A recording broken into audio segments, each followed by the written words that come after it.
Bocah ini dalam 30 detik harus menemukan emas di pasir. Semua orang membalik satu persatu. Dia perlahan menuangkannya ke dalam mangkuk, masukkan air ke dalamnya, kemudian mulai menggoyangnya. Bukankah di dasar mangkuk itu debu emas?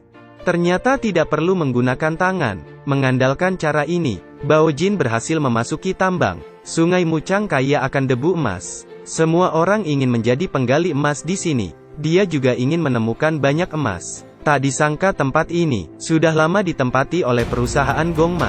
Semua emas yang Anda temukan harus diserahkan. Hidup bekerja untuk orang lain, lelah sampai mati. Setiap hari ada tim penambangan. Mencari satu persatu emas, sangat merepotkan. Bao Jin melihat pria di sebelahnya, sakit perut. Dia segera memberitahu kepala di sana. Kapten meraih pria itu. Kapten merasa curiga. Dia memerintahkan bawahannya untuk menyeretnya, lalu menghajarnya sampai babak belur. Keluarkan. Melihat ini, Bao Jin tercengang. Pria itu lalu dibawa ke belakang semak-semak. Dia mengeluarkan sebiji emas, menyembunyikannya di balik pantat. Ternyata mereka menemukan emas curiannya. Saya pikir itu telah berakhir. Tidak disangka keesokannya, tubuh seorang pria muncul. Menurutmu siapa yang melakukannya? Siapa lagi? Burung hantu. Bao Jin baru sadar, di tambang ini ada pembunuh. Sengaja membunuh mereka yang tidak jujur. Dan tidak ada yang tahu identitas sebenarnya dari burung hantu.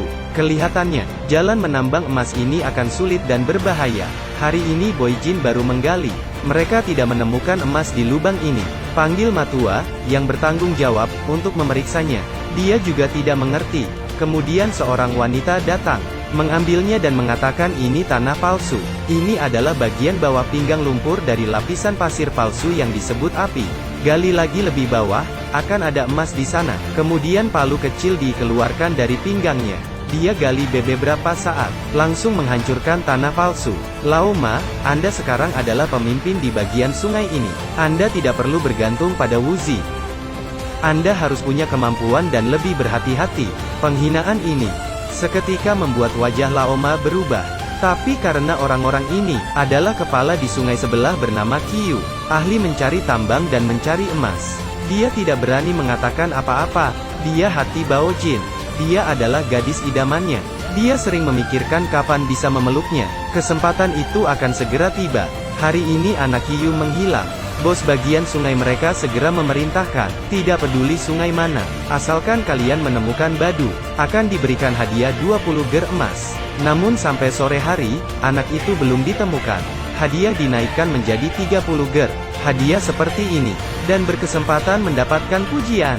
Bao Jin segera mengambil kesempatan ini. Dia juga sepertinya melihat, beberapa orang membawa anjing dan Badu ke belakang gunung. Dia segera mengajak temannya, bergegas pergi ke gunung. Katanya tempat tambang tua itu berhantu, karena tanah longsor membunuh banyak orang.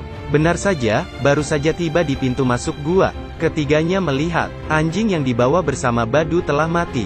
Sepertinya dia tidak mungkin berjalan di sana. Begitu aku masuk, mereka melihat, Badu berlari keluar. Mereka segera mengambil tali dan mengikatnya. Takut anak itu kabur lagi.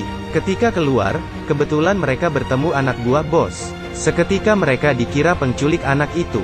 Dan karena Badu bisu, hadiah emas pun lenyap. Mereka ditangkap ke hadapan bos. Semuanya mencari anak ini, tapi tidak ada yang menemukannya. Malah dia ditemukan 3 pemuda ini. Saat ini bos mereka datang. Bao Jin meminta bantuan. Dia melihat seseorang membawa seekor anjing, menceritakan kebohongan mereka. Namun tidak disangka, mereka sama sekali tidak melihat bangkai anjing itu. Bukankah ini pembohongan? Dua bos saling menatap. Aku bertanya untuk terakhir kalinya, siapa yang menginstruksikan? Tidak ada yang menginstruksikan. Karena tidak bisa gunakan cara lembut, maka gunakan cara keras. Bos langsung mengeluarkan parang, mengeluarkan jari kelingking Bao Jin. Tapi begitu jarinya dipotong, dia sama sekali tidak berteriak. Bos Wu terkejut, segera mencari Lao Ma. Kamu yang mengikat anak itu. Ternyata dia sudah berusaha mendapatkan sertifikat penambangan emas, agar bisa menjadi bos. Tapi karena tidak ada uang, diam-diam meminta orang mencuri uang.